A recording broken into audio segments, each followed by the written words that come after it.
Hi అండి. Welcome back to my channel. ఈ వీడియోలో వచ్చేసి ఈజీగా జొన్నరొట్టెలు ఎలా చేయాలో చూపించేస్తాననమాట. చాలామందికి జొన్నరొట్టెలు చేయాలంటే కొంచెం ఇబ్బంది, ఇరిగిపోతాయి, తీసేటప్పుడు పోతా అది ఇది చాలా కారణాలు చెప్తూ ఉంటాయి. అది ఖచ్చితంగా 100కి 100% కరెక్ట్ అండి. ఇందులో చెప్పిన కారణాలన్నీ నాకు కూడా ఫస్ట్ అలాగే జరిగాయి. నేను ప్రయత్నం చేస్తూనే ఉన్నాను. ఎందుకు ప్రయత్నం చేశాను అనేది కూడా ఎందుకు ప్రయత్నం చేశానంటే మా ఇంట్లో అందరికీ వచ్చు. మాకు నలుగురు ఆడపిల్లలు, వాళ్ళందరికీ వచ్చు. మా అత్తకి, ఇంటి పక్కన వాళ్ళకి, మొత్తం ఏ టు జెడ్ మా తోడి కోడలికి అందరికీ వచ్చు. రాంది నాకు తప్ప. సో అందరికీ వస్తుంది, నాకెందుకు రాదు అని చెప్పి చాలా ట్రై చేశాననమాట. చాలా ట్రై చేశాను. చాలా పిండి కూడా వేస్ట్ అయిపోయింది. అందరికి వచ్చాక మనకి రాకపోతే ఎంత గిల్టీగా షేమ్గా ఉంటుంది అనిపిస్తుంది నాకైతే. అందుకే ట్రై చేశాను. సుమారుగా ఒక నెల పైన ట్రై చేశానండి దీన్ని. చాలా పిండి వేస్ట్ అయిపోయింది. మొత్తం గ్యాస్ కట్ అంతా గలీజ్ అయిపోతుంది. చేసేలోపు గ్యాస్ మొత్తం అంతా ఏ టు జెడ్ గలీజ్ అయిపోతుంది అనమాట. సో అందుకనే నేను నేర్చేసుకున్నానమాట. నేర్చుకుని బాగా పొంగుతూ వచ్చేలాగా చేస్తూ అలా ఆ స్టేజ్కి వచ్చానమాట. మధ్యలో బ్రేకులు పడినాయి, మధ్యలో చేయడం స్టార్ట్ చేసి ఆ మధ్యలో బ్రేకులు పడినాయి. ఫైనల్గా అది కంటిన్యూ చేస్తుంటే ఈజీగా వచ్చేస్తుందండి. సో ఈ వీడియోలో మనకి జొన్నరొట్టెలు ఎలా చేయాలో మొత్తం ప్రాసెస్ ఏ టు జెడ్ పెట్టేశాను. ఒకసారి చూడండి. పిండిని ఎలా కలపాలనేది మొత్తం క్లియర్గా పెట్టాను. పిండి కలిపే ప్రాసెస్లో మనకి 85% ఉందన్నమాట. అందుకే మొత్తం పెట్టాను. పిండిని బాగా మెదపాలండి. అంటే ఎలా పిండి విరుగుతూ ఎలా అనపాలో నేను వీడియోలో చూశారు కదా మీరు ఇందాక, అలా అన్నమాట. సో అలాగ చేయండి. ఒకసారి ట్రై చేయండి. ఒక నెల ట్రై చేయండి, ఈజీగా వచ్చేస్తుంది. ఎందుకు ట్రై చేయాలా, ఇంత కష్టపడడం ఎందుకు అని మీరు అనొచ్చు. ఎందుకు అని ఏం లేదండి, హెల్దీ కదా, అందుకే ట్రై చేయండి అంటున్నా. మన ఊరు సైడ్ మన అమ్మ వాళ్ళు, మన అత్త వాళ్ళు అందరూ ఇవే తింటారు. మనమే మన సిటీ లైఫ్లోకి వచ్చి ఈ చపాతీలు అంట అవి ఇవి తింటున్నాం అంతే తప్ప. బట్ మన లైఫ్, మన అమ్మ వాళ్ళు, మన అత్త వాళ్ళు, మన పిన్ని వాళ్ళు అందరూ నాకు తెలిసినంత వరకు ఇవే చేసుకుంటారు. చూస్తున్నారు కదా, ఈ కర్రీ గురించి నేను ఆల్రెడీ షార్ట్ అనేది అప్లోడ్ చేశాను. ఒకసారి చూడండి. నేనంతా ఒక 1 minute to 2 minutes బాగా దాన్ని మసాజ్ లాగా చేయాలన్నమాట. మన భాషలో చెప్పాలంటే మసాజే అనొచ్చు దాన్ని. సో అలా మసాజ్ లాగా చేసిన తర్వాత కొంచెంగా పిండి తీసుకుని మళ్ళీ దాన్ని ఒక కాసేపు ఒక 10 seconds మసాజ్ లాగా చేసిన తర్వాత ఫస్ట్ చిన్నగా ఒత్తుకోవాలి. చిన్నగా ఒత్తుకున్న తర్వాత మా సైడ్ అయితే కర్ర అయితే దొరుకుతుంది రాని వాళ్ళ కోసం, కానీ లేదా చేత్తో కుట్టి ఒక జాయింట్ ఫ్యామిలీస్ ఉన్న వాళ్ళకి ఎక్కువ రొట్టెలు చేయాలంటే చెయ్యి కొంచెం ఇబ్బంది అనిపిస్తుంది. అందుకే మాకు జొన్న రొట్టెల కర్ర అయితే దొరుకుతుందనమాట. ఆ కర్రని ఇప్పుడు మీరు చూస్తున్నారు అదే. ఈ కర్రకి ఆ కవర్ ఎందుకు కడుతున్నారు అంటే, కవర్ కట్టడం వల్ల మనకి నైస్గా వస్తుంది. అప్పుడు ఇది ఏదైతే అంటారో రొట్టె విరిగిపోదనమాట. అలాగే చేస్తుంటే ఆ కర్ర మనకి చపాతీ చేసేకి నైస్గా ఉంటుంది. బట్ జొన్న రొట్టెల కర్ర అయితే లైన్స్ వచ్చి ఉంటాయి మనకి కర్ర మీద. ఆ లైన్స్ అనేవి రొట్టె మీద కూడా పడతాయి అన్నమాట. సో అలా ఎందుకులే అని చెప్పేసి ఇలా కవర్ కడతారు. కవర్తో చేసినామంటే సో రొట్టె విరిగే ఛాన్సెస్ వెరీ లో అనమాట. సో అదన్నమాట మ్యాటర్. మీకు అర్థమైందని అనుకుంటున్నా. కవర్ని కూడా ఎలా కట్టారో కూడా నేను క్లియర్గా చూపించాను కదా. ఒక ఈక్వల్గా పేపర్ ఉండాలి, అటు సైడ్ ఇటు సైడ్ 4 సైడ్ ఈక్వల్గా ఉండాలి. ఇప్పుడు కర్రని ఆ కవర్కి చుట్టేసి రెండు పక్కల మన రబ్బర్ బ్యాండ్ ఏదైతే ఉందో, జడకేసుకునే రబ్బర్ బ్యాండ్ మన పిల్లలకి వేస్తాం, మనకి వేసుకుంటాం కదా, ఆ రబ్బర్ బ్యాండ్ 2 sides వేసుకోవాలి. అంతా రెడీ అయిపోయిన తర్వాత ఇంకా కొంచెంగా ముందుగా మనం చేత్తో కొంచెం చెయ్యి అంత రొట్టె సైజు మనం చేత్తోనే ఒత్తుకోవాలి. ఇక ఆ తర్వాత మనము అదే కర్రతో ఎలా చేయాలో చూడండి. కర్రతో ఒకసారి, చేత్తో ఒకసారి, కర్రతో ఒకసారి, చేత్తో ఒకసారి. వీడియోలో చూస్తే మీకు క్లియర్గా అర్థమైపోతుంది. రొట్టె కింద పొడి పిండి మాత్రం కంపల్సరీ అండి. ఒకవేళ పిండి అయిపోయే కొద్దీ మనం రొట్టె ఎత్తి పిండి వేసుకోవడం చాలా ఇంపార్టెంట్. లేకపోతే బండకి అతకపోతుంది. మనకనే కాదు, ఎవరికైనా అంతే అది. సో ఎంత ప్రాక్టీస్ ఉన్న వాళ్ళకైనా అదే అంతే అనమాట.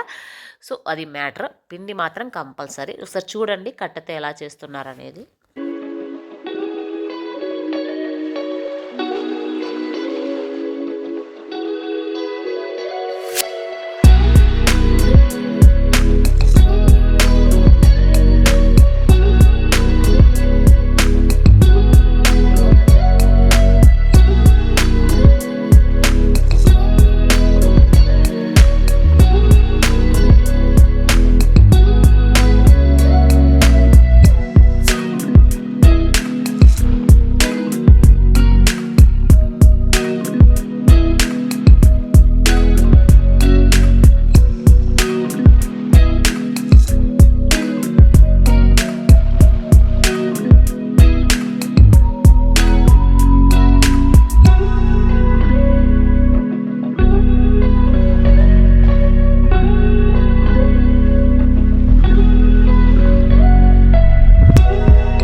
చేయాలన్నమాట. చేయండి ఈజీగా, ఏమీ పర్వాలేదు. పిండి చాలా వేస్ట్ అయినా ఏం పర్వాలేదు. ఎగ్జాంపుల్ నన్నే తీసుకోండి. చాలా పిండి నేను కూడా వేస్ట్ చేశాను. గ్యాస్ కట్ అంతా గలీజ్ అవుతుంది.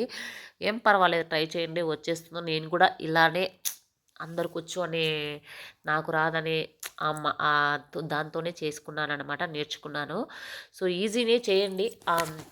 ఇక రొట్టె అంతా వచ్చిన తర్వాత తీసి ఎత్తే ప్రాసెస్ కూడా కొంచెం ఇంపార్టెంటే. కొంతమందికి విరిగిపోయే ఛాన్సెస్ ఉంటాయి. సో, నిదానంగా చూసే కొద్దీ అది వచ్చేస్తుందండి. పెద్ద కష్టమేం కాదు. అది తీసే ప్రాసెస్ కొంచెం ఈజీనే అనిపిస్తుంది కాల్చేటప్పుడు.